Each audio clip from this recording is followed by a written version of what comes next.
Everyone, welcome back to the channel. आज मैं आपके लिए लाई हूँ when the phone rings episode 5 को। और हाँ, एपिसोड 5 और 6 को ना पोस्टपोन कर दिया गया था कुछ प्रॉब्लम की वजह से।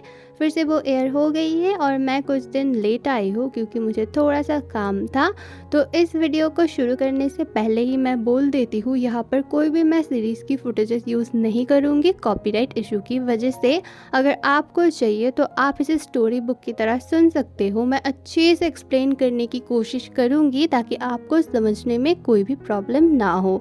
तो चलिए वीडियो को शुरू करते हैं। एपिसोड की शुरुआत पार्टी से होती है। सियोन बार बार फोन में ना हुईजू की वही वाली वीडियो देख रहा था जिसमें वो कार में चिल्ला रही थी और वो बहुत ही ज्यादा हैरान हो जाता है कि हुईजू बात कर सकती है। सियोन समझ जाता है हुईजू की कोई मजबूरी है, इसीलिए वो बचपन से चुप रहती है। सियोन वॉशरूम के बाहर खड़ा हुआ था और वो अंदर से सुन पा रहा था हुईजू की मॉम उसे कितना ज्यादा डांट रही थी। हुईजू की मॉम बाहर आती है, फिर सियोन उन्हें बताता है कि वो मेरी वाइफ है, प्लीज आप उसके साथ ऐसा बिहेव मत किया करो, आप इतना डांटती क्यों हो।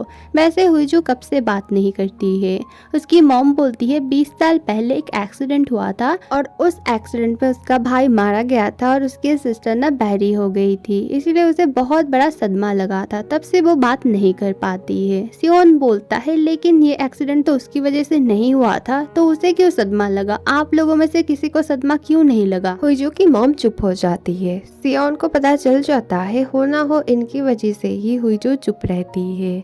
फिर वो चली जाती है। उसके बाद ना एक हाउस क्लीनिंग की गर्ल आती है अंदर से एक कोट लेके, और ये हुईजू का था, ये सियोन अपने पास रख लेता है। फिर सियोन बाहर जाता है। कुछ लड़कियां ना जबरदस्ती उसके पास आती है जो लोग हुईजू के बारे में बुरा भला बोल रहे थे, लेकिन हुईजू समझती है कि सियोन ही उनसे बात कर रहा था, इसलिए वो गुस्सा होकर ऊपर चली जाती है। फिर किडनैपर के फोन से उसे कॉल करती है। फिर सियोन ना बातें करते करते ऊपर चला जाता है। हुईजू सियोन को देख के डर जाती है और वो ऑलमोस्ट गिरने वाली थी ऊंचाई से, लेकिन सियोन ना आके उसे बचा लेता है। फिर वो हुईजू को बहुत ज़्यादा डांटता है। उसे लगता है कि हुईजू ना खुदकुशी करने की कोशिश कर रही थी। फिर वो बोलता है तुम बात कर सकती हो ना, मैंने तुम्हारे कान में फ़ोन देखा, लेकिन हुईजू जैसे तैसे वहाँ से निकलने लगती है। फिर सियोन उसे वो कोट पहना देता है। दोजी ने किडनैपर के फ़ोन को ट्रेस किया था। फिर वो सियोन को कॉल करके बोलता है वो ना किडनैपर तुम्हारे बिल्डिंग में ही है जिस बिल्डिंग में तुम पार्टी में गए हो। ये सुन के ना सियोन बहुत ही ज्यादा टेंशन में आ जाता है हुईजू के लिए। हुईजू तो लिफ्ट में चली जाती है। वो भागते हुए सीढ़ियों से आता है। फिर वो नीचे आके हुईजू को सेफ देखता है। फिर उसे थोड़ी सी ठंडक मिलती है। सियोन की मॉम सियोन के डैड को बिल्कुल भी पसंद नहीं करती थी। वो बाहर आती है और उसके डैड के पोस्टर में वो थूक देती है। उन्हें बहुत ही ज़्यादा बुरा लगता है कि उसके डैड हमेशा अपने करियर के बारे में ही सोचते हैं।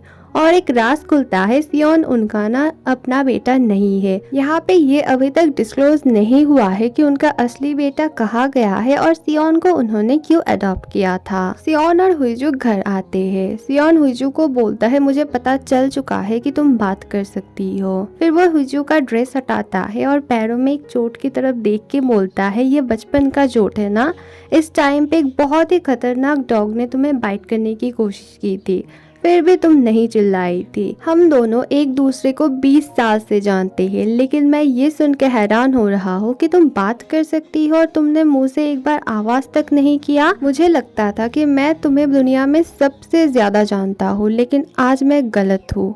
लेकिन हाँ, मैं तुम्हें फोर्स नहीं करूँगा, तुम्हें जब बात करना होगा तुम कर लेना, बट मैं रीज़न ढूंढ के निकालूंगा कि एक छोटी सी बच्ची के साथ ऐसा क्या हुआ था कि उसे एकदम चुप कराया गया 20 साल के लिए। सीन पास्ट में शिफ्ट होती है। छोटी हुईजू को दिखाया जाता है वो जोर जोर से ना अपना बोलना प्रैक्टिस कर रही थी क्योंकि उसे एक एंकर बनना था। उसकी मॉम आती है और उसे बहुत ज़्यादा डांटती है कि तुम्हारी आवाज़ को किसी तक नहीं पहुँचना चाहिए, तुम ऐसे आवाज़ मत किया करो, नहीं तो हम दोनों को घर से निकाल देंगे।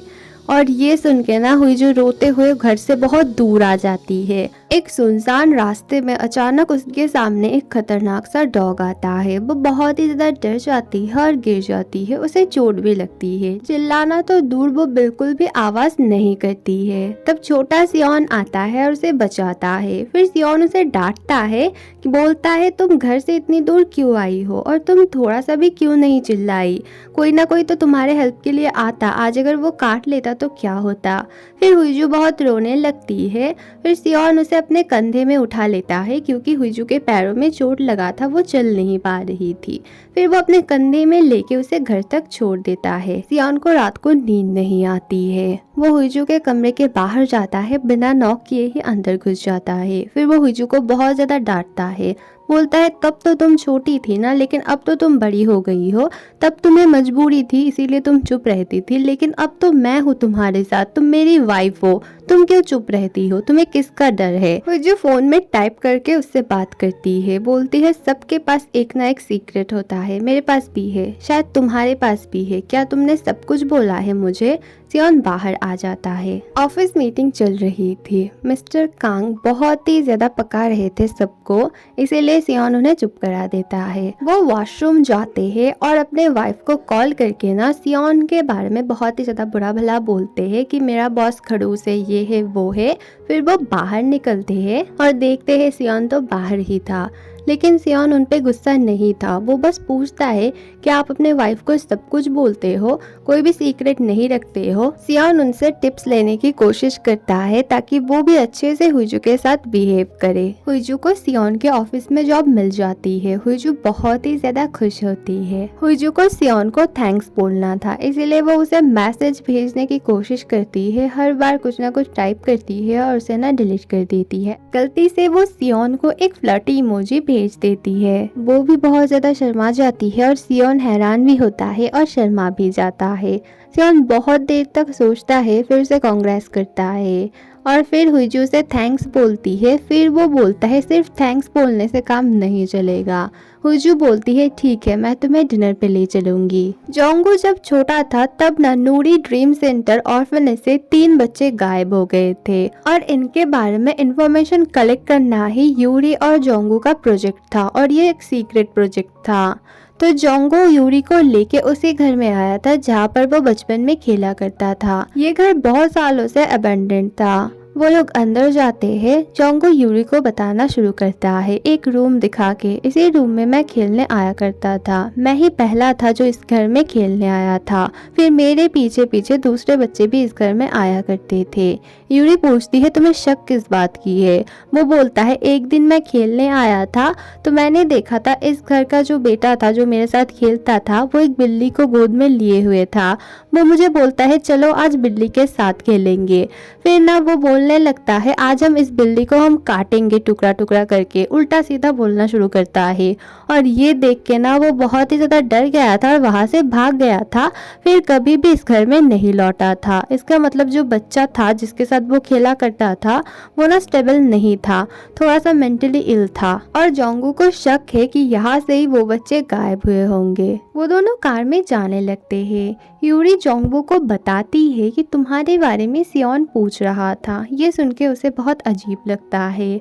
फिर वो उसे खुश होकर बताती है पता है हुईजू की जॉब लग गई है सियोन के ऑफिस में एज ए इंटरप्रेटर और हुईजू ने यूरी को मैसेज भी किया है और डिनर में भी बुलाया है। ये सुन के जोंगबो हुईजू को मैसेज करता है और उसे कांग्रेस बोलता है। हुईजू उसे भी डिनर पे बुला लेती है, मतलब सियोन, यूरी और उसे तीनों को एक साथ बुलाया था। सियोन न्यू ऑफिस में हुईजू का एक न्यू लुक चाहता था और इसीलिए उसने एक स्टाइलिश भी बुक किया था। वहाँ पर हुईजू जाती है और स्टाइलिश आके बोलती है सियोन ने बोला है कि तुम्हें कैसे कपड़े देने हैं।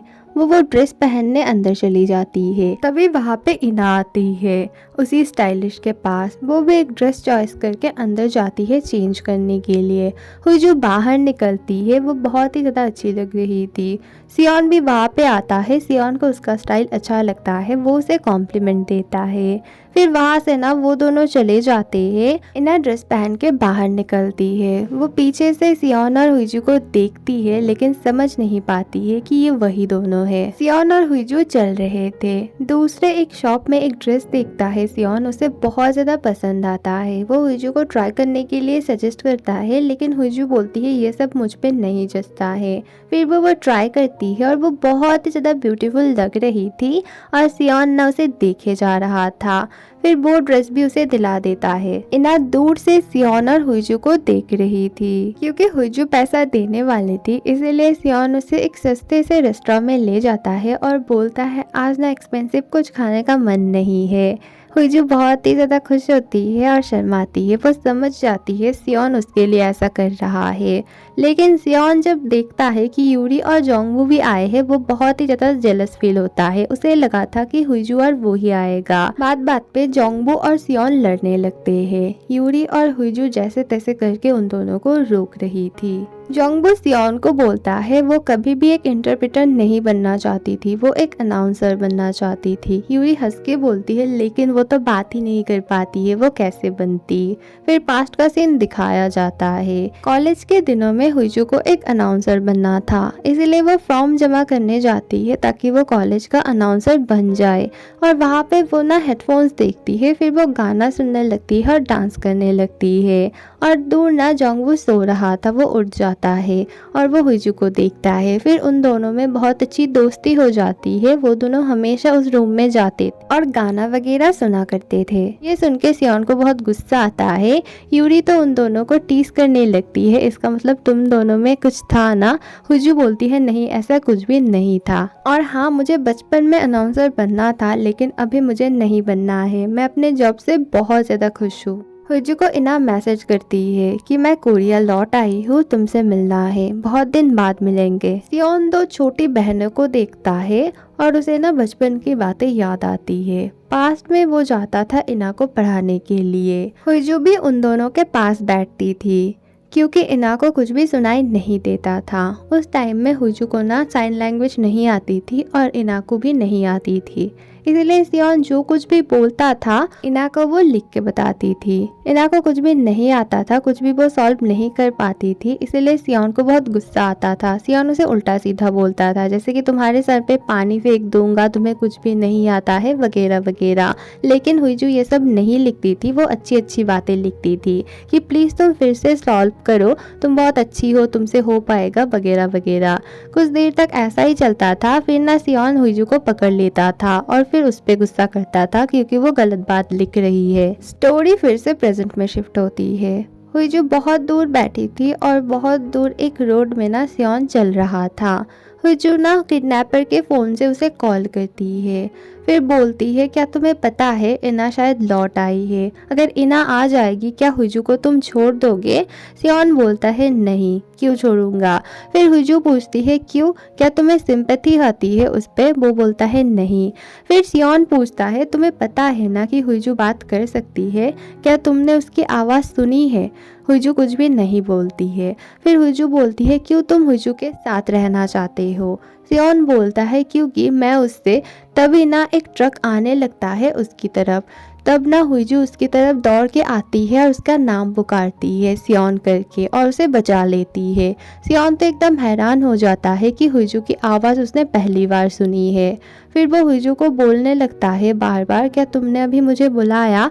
हुईजू बोलती है नहीं। सियोन बोलता है कुछ नहीं होगा, तुम फिर से बात कर सकती हो, कोई कुछ भी नहीं बोलेगा, मैं तुम्हारे साथ हूँ। लेकिन हुईजू कुछ भी नहीं बोलती है। घर जाने के बाद ना हुईजू को उसके फ़ोन में किडनैपर का कॉल आता है। किडनैपर उसे बहुत ज़्यादा डराता है और फोर्स करता है कि तुम्हें डिवोर्स लेना होगा। हुईजू पूछती है तुम्हारा क्या होगा। किडनैपर बोलता है मैं सियोन को तड़पते हुए देखना चाहता हूँ और थोड़ी देर पहले जो ट्रक आया था ना उसमें मैं था, मैं ही सियोन को कुचलने वाला था, लेकिन तुम आ गई उसे बचाने के लिए। लेकिन तुम्हें कौन बचाएगा। सियोन को बहुत जल्द पता चल जाएगा कि तुम्हें उसे कॉल करती हो वॉइस बदल के। नेक्स्ट डे हुईजू ऑफिस जाती है, इवन प्रेसिडेंट भी उससे मिलने आते हैं। फिर वो बोलते हैं कि तुमसे हम बात कैसे करेंगे।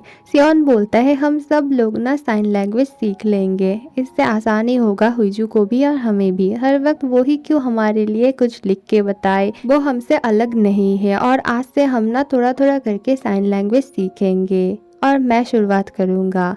हुजू सियोन के पास जाती है। सियोन उसे इम्प्रेस करने के लिए बोलता है मैंने थोड़ा थोड़ा सीखा है। वो थोड़ा थोड़ा दिखाता है। हुजू को सियोन का ये जेस्चर बहुत ही अच्छा लगता है। हुजू उसे सिखाती है और सियोन बहुत ज्यादा प्रैक्टिस करता है और थोड़ा थोड़ा सीख भी जाता है। हुजू के लिए ऑफिस के सारे कलीग ने डिनर पार्टी रखा था। सियोन भी आया था। सियोन कभी भी किसी पार्टी में नहीं आता है। ये देख के सब लोग हैरान हो जाते हैं। सियोन हुजू को इम्प्रेस करने के लिए अपना कुकिंग स्किल दिखाता है। सब लोग उसकी तारीफ करते हैं और हुजू भी उसकी तारीफ करती है। फिर वो हुजू से ना थोड़ा टूटा फूटा ऐसे साइन लैंग्वेज में बात करने की कोशिश करता है। ये देख के भी सब लोग हैरान होते हैं और हुजू खुश होती है। दोजी सियोन को साइड में बुलाता है।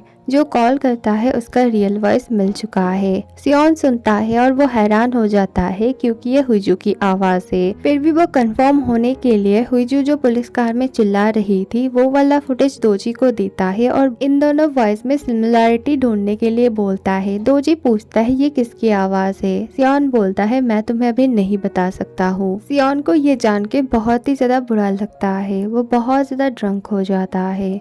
उसे कार में उसका ड्राइवर ले जाता है। ऑफिस के सारे लोग हैरान हो जाते हैं और बोलते हैं ये तो कभी भी ड्रंक नहीं होता है, आज पता नहीं क्या हुआ। हुजू को बहुत अजीब लगता है। हुजू घर आने के लिए पार्किंग में उतरती है कार से। फिर देखती है सियोन का कार पड़ा हुआ है और सियोन भी अंदर ही है। हुजू उसे जैसे तैसे करके रूम तक ले जाती है। सियोन को एकदम होश नहीं था। हुजू का बैलेंस बिगड़ता है और दोनों ना गिर पड़ते हैं। और हर के ड्रामा में जो होता है एक्सीडेंटल केस यहीं पर भी वही होता है।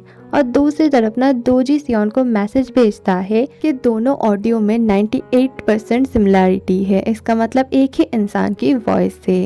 और यहीं पे एपिसोड 5 खत्म होती है। एपिसोड 6 ना मैं कल लाऊंगी, तो थोड़ा सा वेट करना। और thank you for watching. Bye.